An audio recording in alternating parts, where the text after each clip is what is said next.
20 મય સભા શિશુપાલની ઘટનાને બાદ કરતા રાજસૂય યજ્ઞ નિર્વિઘ્નપણે પાર પડ્યો. યુધિષ્ઠિરની વિદાય લઈ સર્વ રાજવીઓ તથા ભીષ્મ, દ્રોણ, ધૃતરાષ્ટ્ર વગેરે વડીલ વર્ગ અને દુર્યોધન તથા શકોની સિવાય સર્વ કૌરવો હસ્તિનાપુર પાછા ફર્યા હતા. ઇન્દ્રપ્રસ્થમાં રહેલ દુર્યોધન એની સમૃદ્ધિ, વૈભવ જોઈ અસ્વસ્થ થઈ અદેખાઈથી બળતો હતો.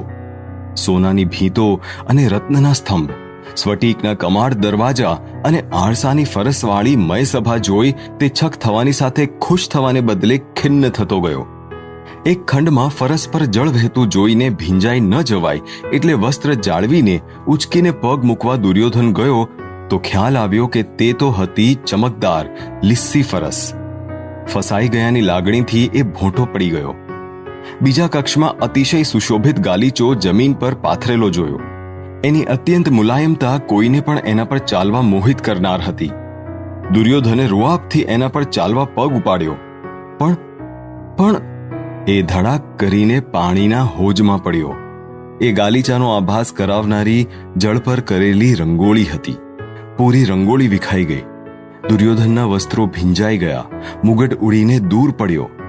ઉપલા ઝરૂખામાં સખીઓ સાથે ઉભેલી દ્રૌપદી અને ભાઈઓ સાથેનો ભીમ એની આ ફજેતી જોઈ હસી રહ્યા હતા. ફજેતીને કારણે લજ્જિત થયેલ અને સંતાપાયેલ દુર્યોધન વસ્ત્ર બદલવા માટે સેવકોની રાહ ન જોતા બાજુના ખંડમાં જવા નીકળ્યો. પૂરા ખુલ્લા દરવાજા જોઈને એ ધમાધમ ચાલવા ગયો, પણ એ દ્વાર નહોતું.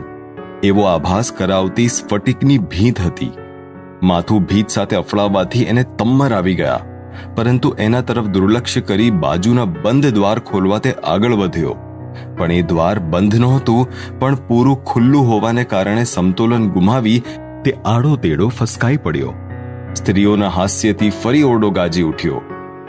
એમાં જાણે બળતામાં ઘી હોમાતું હોય એવા દ્રૌપદીના શબ્દો એના કાને પડ્યા.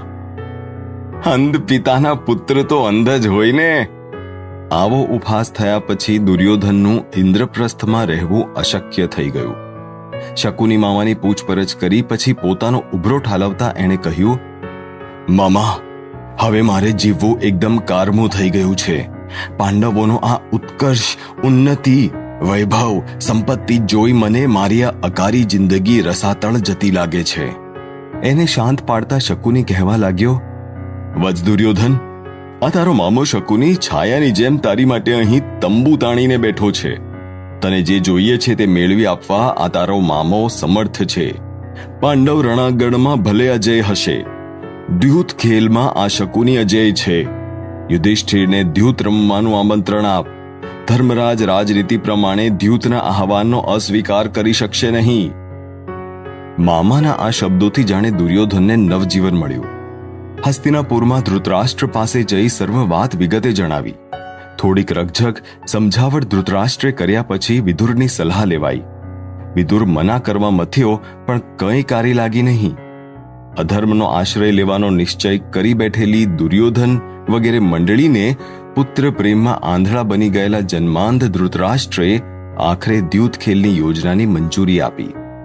આ પૂરા કાર્યક્રમનો વિરોધ કરનાર વિદુરને જ પાંડવોને નિમંત્રણ આપવા મોકલ્યા. શકુનીની કપટ એટલે કે ધૂર્ત વિદ્યાને જાણતા પાંડવોનું આ આમંત્રણથી મન ચમક્યું. સર્વ ભાઈઓનો વિરોધ હોવા છતાં વિનાશ કાળે વિપરીત બુદ્ધિ ની જેમ યુધિષ્ઠિરે દ્યુતનું એ આહવાન એ કારણોથી સ્વીકાર્યું કે રાજધર્મ પ્રમાણે દ્વંદ્વ અને દ્યુતનું આમંત્રણ ક્ષત્રિયએ નકારવું ન જોઈએ. અને વળી ભીષ્મ, દ્રોણ અને વિદુર જેવા વડીલોની સમક્ષ શકુની ક્યાંથી કપટ કરી શકવાનો?